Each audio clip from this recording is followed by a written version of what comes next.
a man came across 3 masons who were working at chipping chunks of granite from large blocks. The first seemed quite unhappy at his job, chipping away and frequently looking at his watch.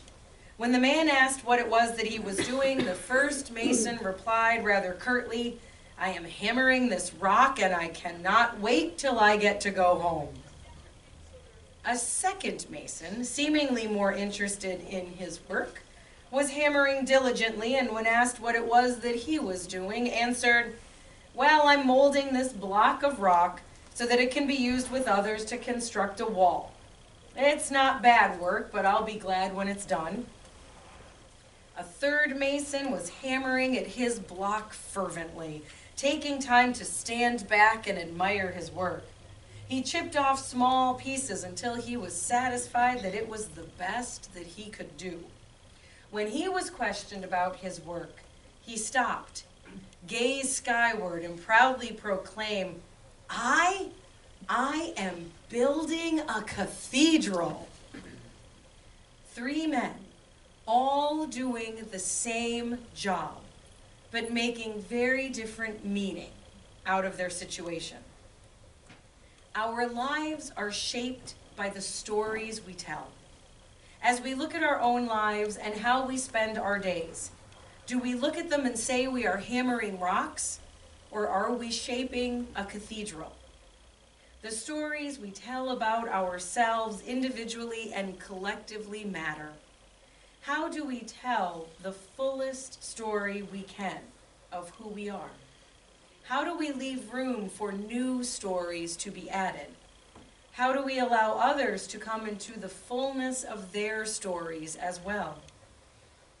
We all have these stories we tell about ourselves, and oftentimes our stories are full of those moments when we believed we failed, of all the things that we didn't do, of the promises that we didn't keep.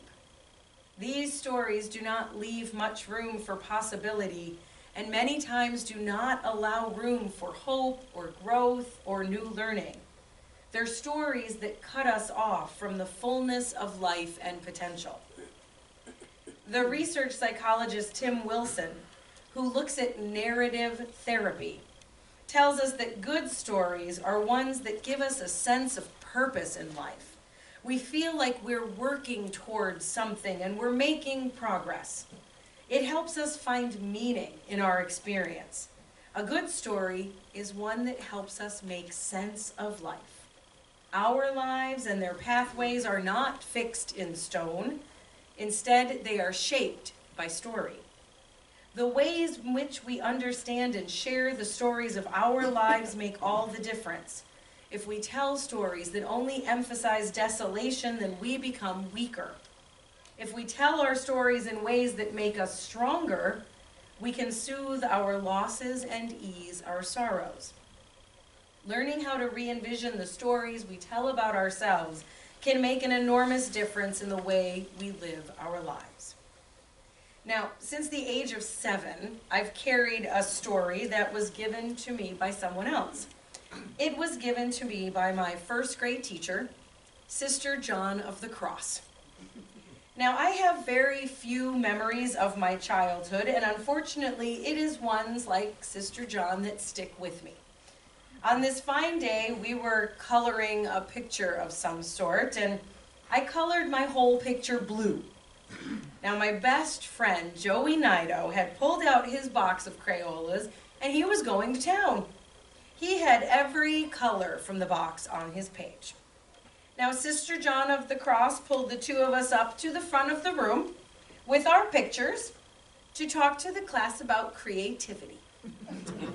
She praised Joey's multicolored creation as being a thing of beauty to behold, and mine was the bad example.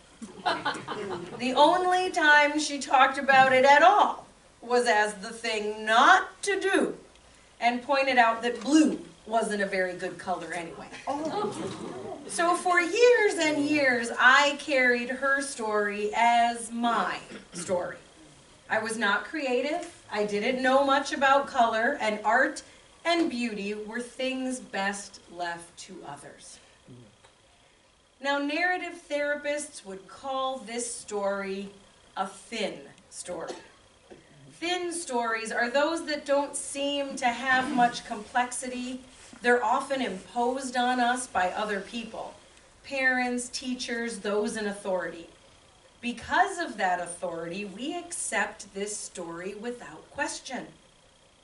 Thick stories, on the other hand, are built from the real evidence of life. They are rich with detail, exploring our inner motives, and looking at the outward forces that may have made someone act the way they did. In narrative therapy, we're asked to examine the stories that we tell about ourselves and create alternative ones to our thin stories, to thicken them, to search for nuance and complexity, to add in richness and detail. And then there's the stories that we tell about others. Thin stories make for thin relationships. In a wonderful book called The Art of Possibility, Benjamin Zander gives us this case in point, a letter that was written to him by a man named John Imhoff. And John Imhoff writes, "My dear Mr. Benjamin Zander, you've just completed a presentation to the leadership of the North Shore Long Island Jewish Health System. I should immediately be returning to my job, but I cannot do so without first sitting down and briefly telling you of how you affected me. I am the man who approached you and told you of my emotional reunion with my father through your talk. He was Swiss German, and throughout my adult life I've struggled to explain to myself why, in the 25 years that he was with me, he could never even once say to me, 'I love you.' Oh, we did many things as a family, and I suppose his teachings in the form of admonishments have remained with me, though softened as I became a father myself. You told us to reflect on someone no longer in our lives as you played a piece of music. And I thought about my father and this question that I could never answer, and the story I told myself because of it. My father never really loved me." And then, as if delivered by a bolt of lightning, I recalled an incident that occurred between us 45 years ago. I was an asthmatic child, and on many evenings I couldn't run to the door to say hello to my father when he came home late in the evening. I would remain upstairs, bedridden, gasping for every breath, waiting for him to come upstairs and just say hello, or maybe just once say I love you. And then as I listened to the music, the memory came back of an evening all those years ago when I was again sick and he did come upstairs. But this evening was different. He sat next to me on the bed, and as I was sitting upright and struggling for the next breath, he began gently stroking my hair for a period of time that I wished would last an eternity. Tears came to my eyes, and I knew that while he couldn't say those words, they were expressed even more poignantly in the gentle stroking of a little boy's hair by his father's powerful hands. I recall that as he sat with me, my asthma attack subsided. I had completely forgotten that incident. I must have buried it in my own desire to keep my father at a distance, to prove my story that I was unlovable, that he was cold, only cared about work, true and solid. But not so. My father showed me love in so many ways. If we can only examine and re-examine the stories we tell, we can open ourselves to the possibility that what we may be searching for has been in front of us all this time. Thank you, John Imhoff. These thin stories that we tell not only shut us off from the possibilities awaiting us, but they close down the possibilities that are waiting between us. Another way to look at it comes from a TED Talk called The Danger of a Single Story, in which the Nigerian writer Chimamanda Ngozi Adichie warns of the dangers of thin stories. She calls them the dangers of having a single story. The single story, she says, is what you get When you compress all the complexities of an individual or a group of individuals to a single oversimplified narrative, told enough time, these stories get internalized and we forget that they are merely stories. They can be stories given to us by others, like the one given to me by Sister John, when someone else compresses the complexity of us into one story that we carry with us throughout our lives. She offers this example when she inadvertently bought into the single story of another. She says, I came from a conventional middle-class Nigerian family. My father was a professor, my mother an administrator. And so we had, as was the norm, live-in domestic help who would often come from nearby rural villages. So the year I turned 8, we got a new houseboy. His name was Fide. The only thing my mother told us about him was that he was very poor. My mother sent yams and rice and our old clothes to his family. And when I didn't finish my dinner, my mother would say, finish your food, don't you know? People like Fide's family have nothing. So I felt enormous pity for Fide and his family. Then one Saturday we went to his village to visit and his mother showed us a beautifully patterned basket made of dyed raffia that his brother had made. I was startled. It had not occurred to me that anybody in his family could actually make something.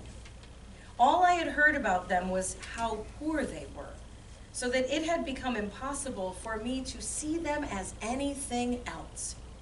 Their poverty was my single story. We are not a single story, but a rich combination of multiple stories that create a tapestry of our lives. Adichie said, what if my mother told me that Fide's family was very poor and also very hardworking, extremely creative, makers of beauty? The process of creating the stories of our lives is a process of invention. We get to create the ones that bring us hope and meaning. We get to reject the ones that hold us back or harm us.